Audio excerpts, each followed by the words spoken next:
জন্মকুণ্ডলিতে সবথেকে বেশি শুভ ও কারক গ্রহ যদি কাউকে মানা হয় তো দেবগুরু বৃহস্পতিকে মানা হয়।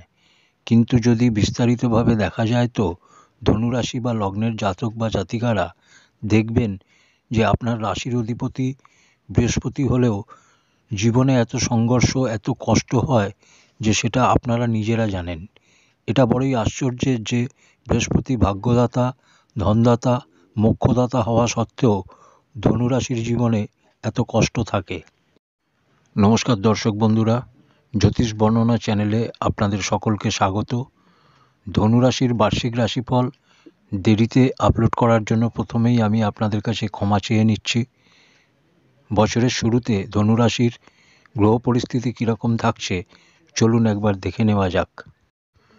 লগ্নে বা প্রথম ঘরে থাকছে মঙ্গল ও রবি, তৃতীয় ঘরে শনি, চতুর্থ ঘরে রাহু, পঞ্চম ঘরে বৃহস্পতি, নবম ঘরে চন্দ্র, দশম ঘরে কেতু ও দ্বাদশ ঘরে বুধ ও শুক্র। ধনুরাশির এমন হয় যে মাঝে মাঝে ধন সম্পত্তিরও সমস্যা হয়। এটার একটা বাস্তবিক দিক হচ্ছে যে বৃহস্পতিকে সাত্ত্বিক, ধার্মিক, পবিত্র কারক গ্রহ মানা হয় জ্যোতিষশাস্ত্র মতে। এ কারণে আপনার স্বভাব ও সবাইকে নিয়ে চলার মানসিকতা থাকে আপনার মধ্যে। কিন্তু কলিযুগে চালাকি, বুদ্ধিমত্তা ও ছলের আশ্রয় নিয়ে অনেক মানুষ সফলতা পেয়ে থাকেন। সফলতা পেতে গেলে এই জিনিসগুলো জীবনে আপনাকেও অ্যাপ্লাই করতে হবে। সবার প্রথম কর্মক্ষেত্র নিয়ে আলোচনা করি। বিষণ্ণতা, টাকার অভাব, বিবাহিত জীবনের সমস্যা, চাকরি চলে যাওয়া, পারিবারিক সাপোর্ট না পাওয়া, বোনের সাথে মতানৈক্য, বাইরে ও ঘরের মানুষের কাছে অপমানিত হওয়া ও আরও বিভিন্ন সমস্যা আপনি সাড়ে সাথী চলার সময়ের মধ্যে দেখেছেন। 2024-এর বার্ষিক রাশিফল আপনার জন্য কিছু ভালো ঘটবে তার ইঙ্গিত দেয়। 2024-এ আপনার কর্মক্ষেত্রে পুরো বছর কেতু বিরাজমান থাকবে। নতুন চাকরি বা ব্যবসায় উন্নতির যোগ লক্ষ্য করা যায়। পুরো বছর নতুন নতুন অপরচুনিটি পাবেন। কেউ আপনার ক্ষতি করতে চাইলেও পারবে না, কারণ কেতু কর্মের ঘরে মিত্র রাশি বুধের কন্যা রাশিতে বিরাজমান থাকছে। ফার্স্ট মের পর বৃহস্পতি রাশি পরিবর্তন করলে পঞ্চম দৃষ্টিতে কর্মক্ষেত্রকে দেখা শুরু করবে। ফার্স্ট মের পর বৃহস্পতি আপনাকে মনের মতো সফলতা দেবে। পিতার কাছ থেকেও সাপোর্ট পাবেন এই সময়। যাদের চাকরি হচ্ছিল না, ব্যবসায় সফলতা পাচ্ছিলেন না, তাদের ফার্স্ট মের পর বৃহস্পতি পুরোপুরি সাপোর্ট দেবে এবং এই বিষয়গুলোতে সফলতা পাবেন। মঙ্গল আপনার জন্য 2024-এ খুবই ভালো ফল প্রদানকারী হবে। মঙ্গল আপনার কুণ্ডলিতে পঞ্চম ও দ্বাদশ ঘরের অধিপতি হয়। বছরের শুরুর কথা বলতে গেলে আপনার 15 মার্চের পর খুব ভালো সময় আসবে। 15 মার্চ থেকে 1 জুনের মধ্যে মঙ্গল তৃতীয় ও চতুর্থ ঘরে বসে সপ্তম ও অষ্টম দৃষ্টিতে কর্মক্ষেত্রকে দেখবে। আপনার কর্মক্ষেত্রের অধিপতি হন বুধ। বুধও বছরের শুরুতে ভালো ফল দেবে, কারণ এই সময় বুধ ধনু রাশি ও মকর রাশিতে গোচর করবে, অর্থাৎ কেন্দ্রের মালিক কেন্দ্রতে থাকবে ও ধনভাবে থাকবে। কিন্তু বড় পরিবর্তন যেটা হবে সেটা 15 মার্চ থেকে 1 জুনের মধ্যে। এই সময় বিদেশে চাকরি সংক্রান্ত ব্যাপারে সফলতা পাবেন। ব্যবসাও বিদেশে চালু হওয়ার সম্ভাবনা শুরু হবে। এই সময় নতুন চাকরি ও ব্যবসায় বৃদ্ধি হবে। ভাই বোন অর্থাৎ পরিবারের সাথে ব্যবসা সংক্রান্ত ব্যাপারে বৃদ্ধি হবে। সরকারের পক্ষে কোনো সমস্যা থাকলে তা ঠিক হবে।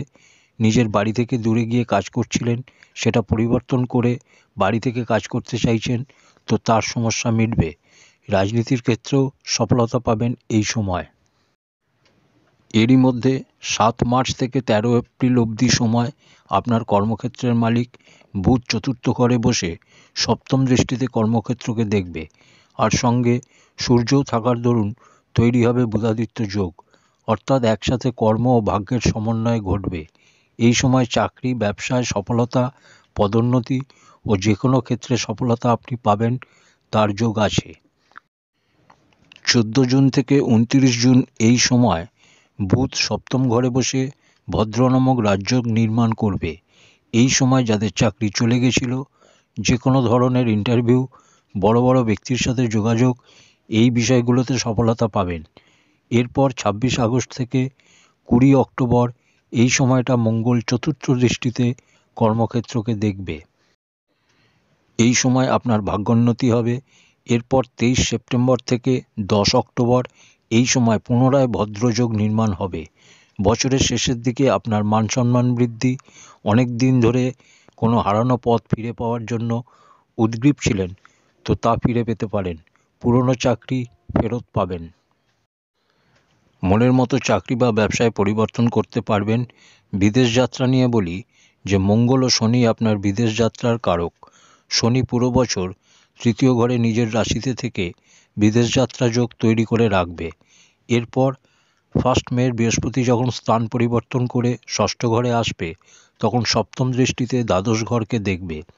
অর্থাৎ 2024-এ আপনার বিদেশ যাত্রা নিয়ে কোনো চিন্তার কারণ নেই। ইনকাম নিয়ে বলি, ধনুরাশির একটা বৈশিষ্ট্য হচ্ছে টাকা পয়সার চেয়েও আপনার মান সম্মান আপনার কাছে বড়। আপনার ধনকারক শনি তৃতীয় ঘরে আছে। শনি আপনাকে লোভী বানাবে। শনি এবারে আপনাকে নিজের জন্য বাঁচা শেখাবে। এছাড়া 1 মে অবধি বৃহস্পতি পঞ্চম ঘরে বসে সপ্তম দৃষ্টিতে আয়স্থানকে অর্থাৎ একাদশ ঘরকে দেখবে। লগ্নেশ আয়ভাবকে দেখবে। ধনেশ নিজের রাশিতে বিরাজমান, তো এটা একটা রাজযোগ নির্মাণ করছে। আর কেতু দশম ঘরে বসে পুরো বছর পঞ্চম দৃষ্টিতে ধনভাবকে দেখবে। 2024-এ আপনার ছলের মাধ্যমে পয়সা আসতে পারে, পার্টনারশিপ বিজনেসে পয়সা আসতে পারে, কিন্তু 1 মের পর আপনাকে লোন বা ধার থেকে বাঁচতে হবে। 5 ফেব্রুয়ারি থেকে 15 মার্চ অবধি সময় মঙ্গল দ্বিতীয় ঘর বা ধনভাবে মকর রাশিতে উচ্চ হয়ে বসবে। এর ফলে কেতুর দৃষ্টিও মঙ্গলের উপর পড়বে। এই সময় আপনার ইনকামের বিভিন্ন রাস্তা খুলবে। বিবাহিত জীবন ও প্রেম সম্বন্ধ নিয়ে বলি, দ্বিতীয় ঘরের মালিক শনি। গোচরে দ্বিতীয় ঘর মজবুত হলে বিবাহের যোগ তৈরি হয়। অর্থাৎ পুরো বছর শনি আপনার বিবাহ যোগ বানাবে, এতে কোনো সন্দেহ নেই। যাদের বিয়ে নিয়ে পরিবার রাজি হচ্ছিল না, যাদের বিয়ের জন্য ভালো সম্বন্ধ আসছিল না, তাদের সমস্যা মিটে বিবাহযোগ তৈরি হবে। চতুর্থ ঘরে রাহু থাকার জন্য সম্পত্তি নিয়ে সমস্যা হতে পারে।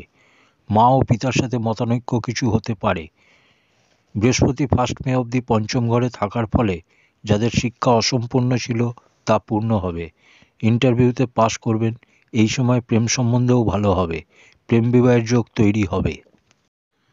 উপায় বলি, চতুর্থ ঘরে রাহু আছে, তাই চন্দনের টিকা লাগান। বিষ্ণু সহস্রমন্ত্র পাঠ করুন। বিষ্ণু চালিসা পাঠ করুন। প্রত্যেক বৃহস্পতিবার নিরামিষ খান ও মাদকদ্রব্য সেবন বন্ধ করুন। বৃহস্পতিবার দান দেওয়া থেকে বিরত থাকুন। 1 মের পর বৃহস্পতি স্থান পরিবর্তন করলে মাতা দুর্গা চালিসা পাঠ করুন। ধন্যবাদ।